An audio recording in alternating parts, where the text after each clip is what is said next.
Folks, you're with Tassus today, your pushback channel, and thank you for joining this audio live stream.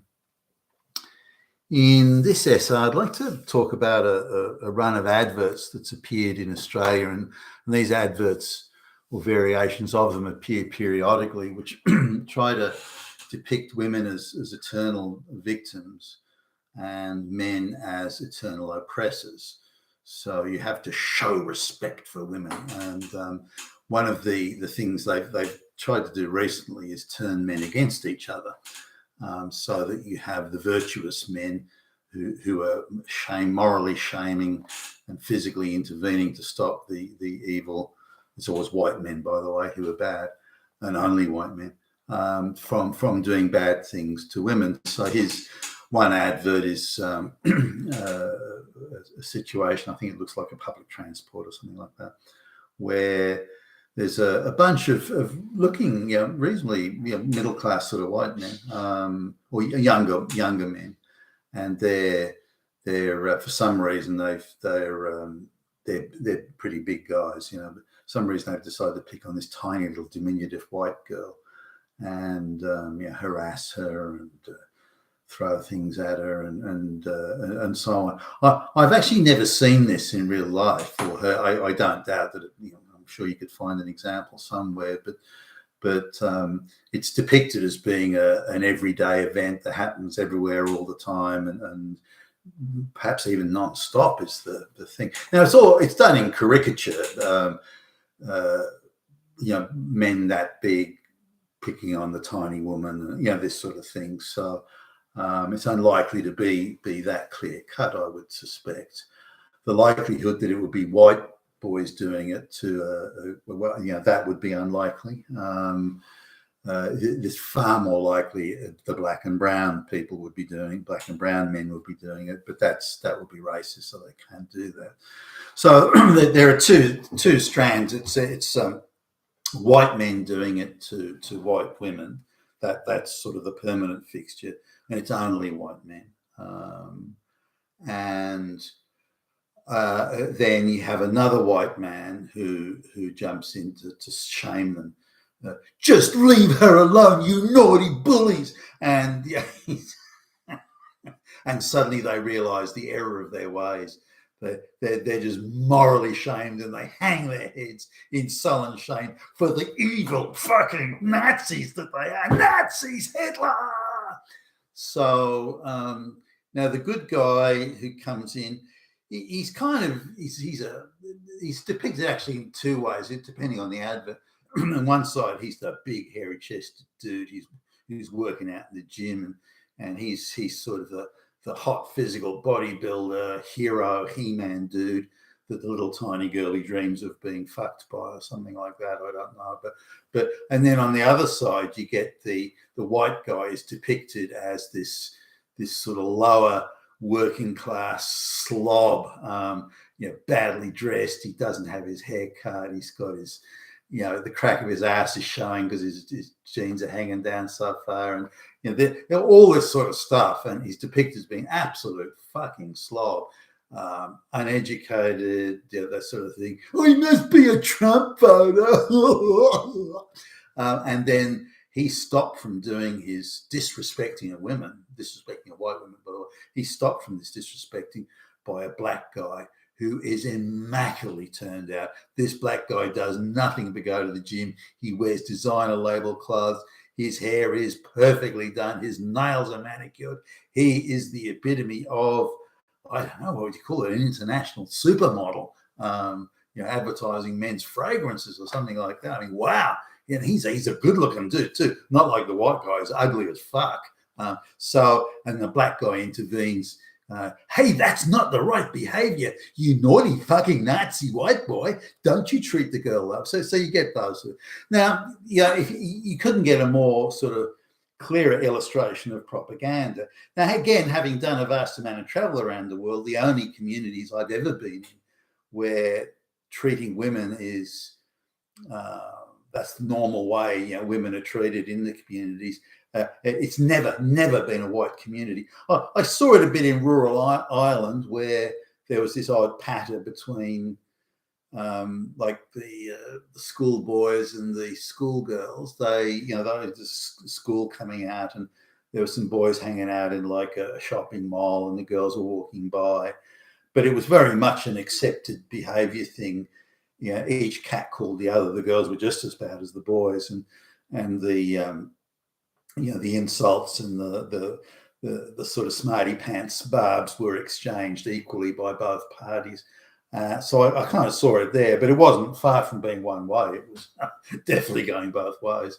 So I've only seen that sort of behaviour that they depict in the adverts. I've only ever seen it in non-white communities. Now, I don't doubt that you could probably find an example of it in a white community somewhere, or that a white guy did it. I'm sure you could find that, but if you want to have an advert saying, well, what is the real world like? Not some imaginary fictitious world by some angry butch type lesbian. I don't mean that, but the real world. Then you wouldn't have white people doing it to white girls. Also, you wouldn't have the absurd depiction, same as they do it in adverts in, say, family violence, where you get a 7-foot tall guy who's huge, like he's not only muscle bound, but he's got to weigh like 350 pounds, and then this 4 foot 10-inch little tiny little mouse of a girl, and he's towering over her, oppressing her, the fucking Nazi. Again, it's pure propaganda depiction. So these adverts go on now. The other, if it's not the huge He-Man who's jumping in to rescue the woman, if it's the white guy who is shaming the evil white Nazi men, then he tends to be gay or effeminate. Don't you be naughty to that girl, you naughty little boys. And it's that sort of depiction. So they're again, but they're encouraging social division by this. They're depicting a situation that as they depict it, at least, doesn't actually exist. And then they're trying to turn the idea of the black guy has to step in to stop the white guys from behaving badly, when the reverse would be the reality. And then you get the situation where they're saying, well, the gay men have to jump in and morally shame the straight men, because the straight men are the evil one. But either way you look at it, as all these adverts, all these depictions, the only constantly bad person is the straight white male. That is the evil person in every one. And only the people who are not straight white male are the ones who have a sufficiently moral high ground, not only to physically intervene, as the black and brown guys can physically intervene to stop the white guy. They can be physically confrontational with the slob white guy. But if it's another white person stepping in, then that other white person has to be gay, or some leftist, green or whatever, that they have to have that sort of moral ballast, if you will, in order to tell these evil white fascist Nazis that they're behaving badly. Now, I rarely take, even as a kid at high school, when I was taking public transport quite a bit, I don't recall. The only times I recall things like that going on is in areas that were high migrant areas, where you had, say Arabic, brown Arabs. It was the brown people that were harassing the girls, and they would be keener to harass the white girls than the brown girls. So I don't recall. I mean, again, there must have been some instances somewhere at some time, but I don't recall it was a wide issue even back then. So if we look at we need to treat this as propaganda. Now, where does the money come from? Well, it's the government that's funding it. So the globalist-controlled government, made up primarily of straight white males, is the people who are signing off on the taxpayer expenditure to put this propaganda out. Now, maybe there's a psychological element to it that the brown and black people that do this harassing see it, and they go, oh well, gee, if white boys are bad doing it, then we must be bad doing it. So maybe we should stop doing it if it's even bad when the white boys do. I doubt they'll be susceptible to the propaganda that way. The only people that are going to really fall for that crap are the good middle class white boys who wouldn't be doing it anyway, or such a small proportion of them.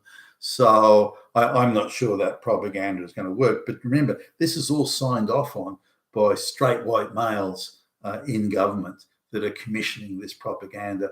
And it is fucking blatant propaganda. It is not, there is, I believe, not even the tiniest kernel of truth in the way they're depicting this.